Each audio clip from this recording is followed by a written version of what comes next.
ya, orang duwe duit tapi hawane ngono wae, pikirane kudu nikah ning ora duwe kemampuan.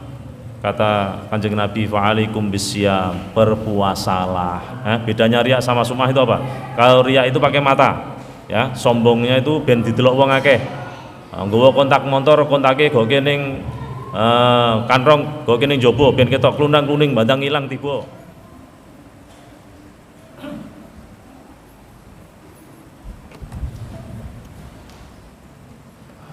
Assalamualaikum warahmatullahi wabarakatuh. Bismillah, alhamdulillah, wassalatu wassalamu ala rasulillah Sayyidina Muhammad ibn Abdillah, la hawla wa la quwwata illa billah, amma ba'd. Jamaah sholat tarawih Masjid Al-Furqan yang dimuliakan Allah, alhamdulillah wa syukurillah, Allah panjangkan umur kita, Allah berikan kesempatan kepada kita untuk bisa bertemu bulan Ramadan tahun ini. Mari kita syukuri kenikmatan yang luar biasa ini, karena banyak fasilitas Ramadan yang nanti akan kita rasakan, yang pasti nanti di hari akhir akan kita temui kebaikan itu. Allah berikan kita kesempatan bisa berpuasa di bulan Ramadan. Pada malamnya kita diberi pertolongan sehingga kita bisa sholat sunnah, tarawih, witir, dan lain sebagainya sebagai ibadah tatawu, sebagai ibadah sunnah. Mari kita syukuri kenikmatan yang luar biasa ini biqaulina alhamdulillahirabbil alamin. Malam ini kita akan sedikit berbicara tentang jihadun nafs, memerangi hawa nafsu. Mari kita bacakan surah Yusuf ayat 53. A'udzu billahi minasyaitonir rajim. Bismillahirrahmanirrahim. Wa ma ubarri'u nafsi innan nafsa la'ammaratun bis-su'i illa ma rahima rabbi inna rabbi ghafurur rahim. Dan aku tidak menyatakan diriku bebas dari kesalahan, karena sesungguhnya nafsu itu selalu mendorong kepada kejahatan, kecuali nafsu yang diberi rahmat oleh Tuhanku. Sesungguhnya Tuhanku Maha Pengampun lagi Maha Penyayang. Bahwa Allah ciptakan nafsu dan akal. Ada kisah ketika Allah bertanya kepada akal, wahai akal, man anta wa man ana, siapa kamu, siapa saya? Kemudian akal menjawab, anta rabbi wa ana abduka dhaif, engkau adalah Tuhanku dan aku adalah hambamu yang lemah. Kemudian Allah ciptakan nafsu dan Allah bertanya kepada nafsu, karena nafsu, man anta, man anti wa man ana, siapa kamu, siapa saya? Jawabnya nafsu, anta anta, ana, kamu ya kamu, saya ya saya. Allah marah, akhirnya nafsu ini dimasukkan ke neraka naril ju' namanya, neraka lapar selama 300.000 tahun. Kemudian setelah selesai ditanya lagi, man anti wa man ana, kamu siapa, saya siapa? Nafsu jawab sama, anta ana. Dengan sombongnya dia mengatakan, kamu ya kamu, saya ya saya, nggak ada urusan. Dimasukkan lagi dia ke naril ju', neraka lapar, sekian ribu tahun lagi. Akhirnya ketika dia ditanya, man anti wa man ana, siapa kamu, siapa saya, baru dia menyatakan, anta rabbi wa ana abduka dhaif, kamu, engkau wahai Allah adalah Tuhanku, sedangkan aku adalah hambamu yang lemah. Dari sinilah kemudian nafsu ini bisa ditundukkan dengan lapar. Maka Allah syariatkan puasa untuk menundukkan nafsu kita. Tapi pada dasarnya memang nafsu demikian. Tadi sudah saya sampaikan, senantiasa ammaratun bisu. Nafsu itu senantiasa mengajak kejelekan. Dan nafsu itu ciri-cirinya, kalau diajak ngibadah itu malas. Kapan dia sregep ngibadah? Ketika ada campuran dunianya, nah itu sregep. Pokoknya urusan apa saja, kalau masih ada urusan dunianya itu sregep. Contoh. Kita tahajud antara punya utang banyak dan nggak punya utang, kira-kira luwih sregep ndi? Punya utang toh? Nah, berarti tahajudnya krono ben utange lunas. Bener lah. Nanti silakan baca yang saya omongkan ini, ada di kitab Tajul Arus, di kitabnya Syekh Ibnu Athaillah Sakandari. Itu diceritakan gitu, bahwa nafsu itu akan senantiasa semangat kalau ada urusannya dunia gitu. Termasuk dalam hal ibadah. Ibadah itu kalau ada urusannya dunia itu enteng itu. Sholat duha jangankan 2 rakaat, 12 rakaat dilakoni. Soalnya jelas sesuk iku bagian arep bayar utang, urung di duit. Muga-muga dodolane sedina iki laris. Muga-muga cicilane lunas dan lain sebagainya. Tapi nak pas dalam keadaan nyaman, orang duwe utang, pokoknya mangan ya cukup, duit ono, sholat duha ya rasa-rasen. Maka kita bisa melihat ekspresi orang sedih dan tidak itu lihat doanya. Nak tangane ning dhuwur karo nangis-nangis, utangnya akeh mesti. Ya Allah, masalahnya akeh ya. Tangane soto medun, nah masalahnya soto sithik.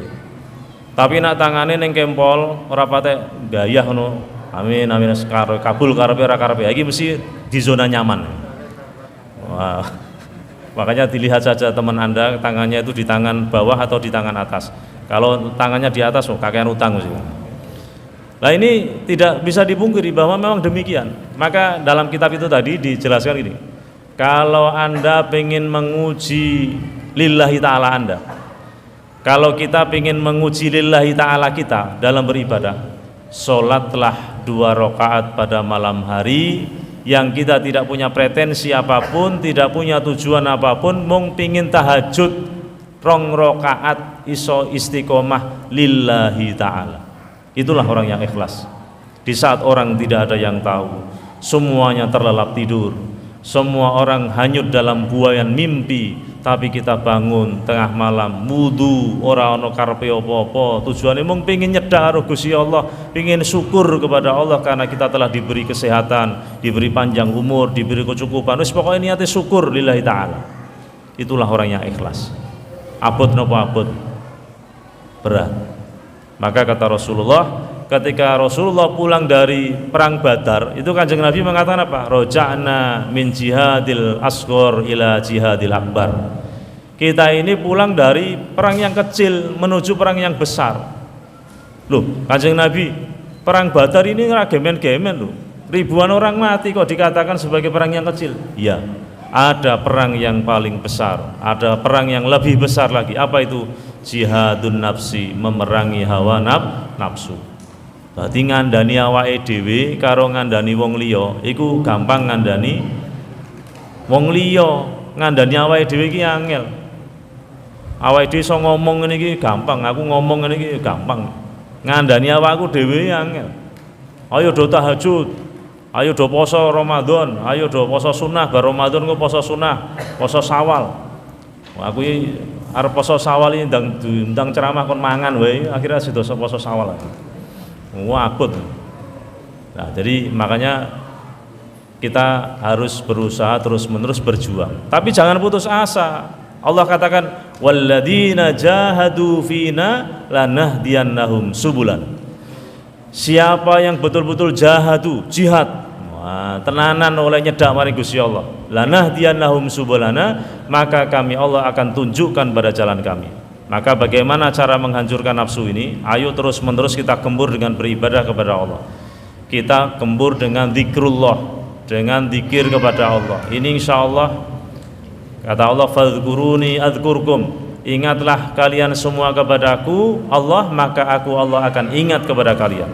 Maka kuncinya, kalau kita ingin selalu dapat bimbingannya Allah Subhanahu wa taala, perbanyaklah zikir kepada Allah Subhanahu wa taala. Hati kita, pikiran kita, lisan kita, ayo terus dituntun untuk senantiasa berzikir kepada Allah. Zikir tidak harus tengok-tengok madhep ngulon. Zikir tidak harus pakai tasbih.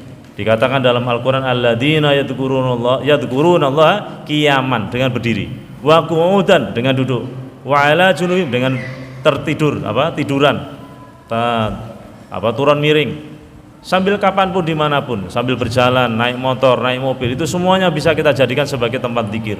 Insya Allah kalau ini semua bisa kita lakukan, maka nafsu itu akan bisa hilang.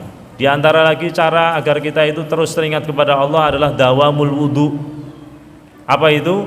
Mendawamkan, melanggengkan kesucian kita. Wudu, ngentut, wudu meneh. Makan, habis makan ke toilet, wudu. Ada yang membatalkan wudu, terus wudu. Insya Allah ini kesucian kita terus dijaga. Insya Allah ini pun juga akan Allah berikan pertolongan agar kita bisa mengalahkan nafsu kita. Tapi yang jelas memang demikianlah nafsu, dia terus akan merongrong kita, terus akan mengajak manusia menuju ke jalan kesesatan. Nah, terus kita diberi salah satu obatnya adanya puasa bulan Ramadan. Sampai kita kalau baca hadis pernikahan itu, ya ma'syaros sabab, wahai para pemuda, manis tato amingkumul ba'ah, siapa yang kalian punya ongkos nikah, fal yatazawwaj, maka nikahlah kau. Fa innahu aghaddu lil basar, karena nikah itu bisa ngerem meripat, bisa lebih menjaga mata. Wa ahsanu lil farji, dan bisa menjaga kemaluan. Tapi siapa yang tidak punya kemampuan itu, ya, orang duit tapi hawane ngono wae, pikirane kudu nikah ning ora duwe kemampuan. Kata Kanjeng Nabi, fa'alaikum bisyam, berpuasalah, karena dengan berpuasa itu bisa menjadi wijaun, bisa menjadi tameng. Dan orang kalau puasa itu ngeleh, kalau ngeleh itu lemes. Wong lemes iku arep piye-piye iku males. Yo nyolong motor yo, engko bar buka wae. Si bar buka, cik lemes aku ngeleh. Nah, kemarin di masjid saya itu kan ada percobaan itu, pas sholat subuh, 2 motor itu. Kemudian videonya kita share, karena kan kita beri CCTV kan, potongan video CCTV kita share di portal Semarang, di Instagramnya apa itu, Radar atau apa, pokoknya Semarang itu, followernya ada sekian puluh ribu orang. Alhamdulillah tuh, selang 1 hari kecekel di Pelambangan Hijau itu, di Masjid Saprudin, kelintar-kelintar harus boleh motor, dipegang terus bawa ke masjid kami, bawa polisi, dan dia ngakoni subuh tadi memang operasi di masjid kami. Alhamdulillah tidak bisa. Jadi dia sudah pakai kunci T tapi tidak bisa berhasil, terus dibawa ke kantor polisi dan dia mengakui. Digeledah isinya kunci T dan alat-alat pencurian. Nah ini makanya puasa itu luar biasa. Tadi arep maling ya ora sida, apa meneh arep zina, ora didoyo. Ayo nganu ning Sunan Kuning tak bayari. Wah, lemes, engko bar buka wae sing ngono. Wah, aku poso, moh per bulan Ramadan, kan itu. Makanya puasa ini luar biasa, didesain oleh Allah Subhanahu wa taala untuk menghancurkan nafsu kita. Makanya ayo, ini bulan Ramadan, alhamdulillah sudah 1 hari. Ini sebentar lagi 29 hari raya Idul Fitri. Nah, ya, berarti alhamdulillah 29 hari lagi hari raya Idul Fitri. Wis lumayan iso nyicil sedino, ya. Jadi terus mari kita berjuang mengalahkan nafsu kita. Syahrul Ramadan, syahrul sabri, bulan Ramadan bulan melatih kesabaran kita, nafsune iso dipeka. Ada makanan halal di depan mata kita, di meja makan kita, di rumah kita. Kalau belum Allahu Akbar, kita bisa menahan nafsu kita untuk tidak makan. Nah ini kalau terus kita teruskan bisa melatih nafsu ini, insya Allah kita akan menjadi orang-orang yang la'allakum tattaqun. Siapa yang bisa memekak nafsunya yang bersifat fisik, maka Allah berikan kelebihan yang bersifat fisik. Nah, makanya orang iso mabur, ada orang yang anti senjata tajam, ada orang iso ngilang yang bersifat fisik itu karena dia bisa memekak kemauan nafsu fisik. Apa itu kemauan nafsu fisik? Makan, minum, tidur, gitu ya. Biasanya karena orang-orang begitu kan, orang mangan, orang turu, orang ngombe kan sekian hari. Nah, sebaliknya siapa yang bisa memekak nafsu psikologisnya, siapa yang bisa memekak, bisa menghalau nafsu rohaninya, maka Allah berikan dia dekat dengan Allah. Apa itu? nafsu yang tidak jasmani, yang rohani. Ono takabur, sombong, ono riya, pamer, ada sum'ah, pengen dikrungu orang. Bedanya riya sama sum'ah itu apa? Kalau riya itu pakai mata, ya, sombongnya itu ben didelok wong akeh. Nggawa kontak motor, kontake go ning kantong, go ning jaba ben ketok klundang-kluning bandang ilang tiba.